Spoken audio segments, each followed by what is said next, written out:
back to this week in a second. But again, looking at priorities. You're starting to see some softness in the polling for the president, for the party, maybe a honeymoon that he never enjoyed last time. He's had it. The polls are conflicting about whether that's, starting to maybe taper off or not. But one consistent data point that we're seeing is that there is still this extreme concern among voters about the cost of living and the price of everything. And obviously, a mess was inherited. There's no question about that. But at some point, you're in the driver's seat as a Republican Party controlling the trifecta. What is it that you would say to voters who are wondering, are they really focusing on what matters the most to us, which would be the cost of living and probably immigration, those top two? Plenty on immigration. What about on that number one issue that really, I think, was so harmful to the Democrats in the fall?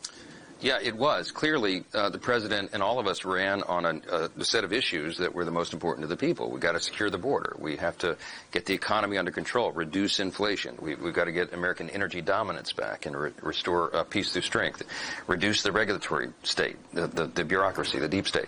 All those processes are underway. The president's done an heroic job with executive authority right out of the gates and accomplished quite a bit. DOGE is working overtime, and all these things are happening. Now we have to codify it.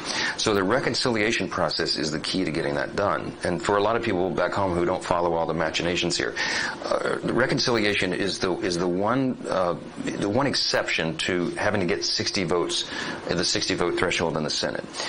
Because we only have to have 53 Republicans in the Senate right now, doing something with a bare majority is the way to go. So we will use the reconciliation process to check a lot of the boxes of the promises that we made, and that is how we will get to the cost of living. The price of eggs is up high because that has more to do with bird flu than anything else, okay? There's a lot of mixed messages out there, but obviously inflation continues to be a major problem.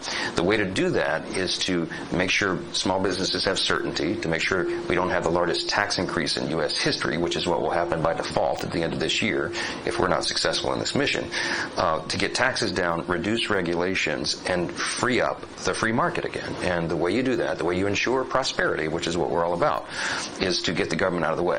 This is the team to do it, and reconciliation is the vehicle in which we're going to get it done.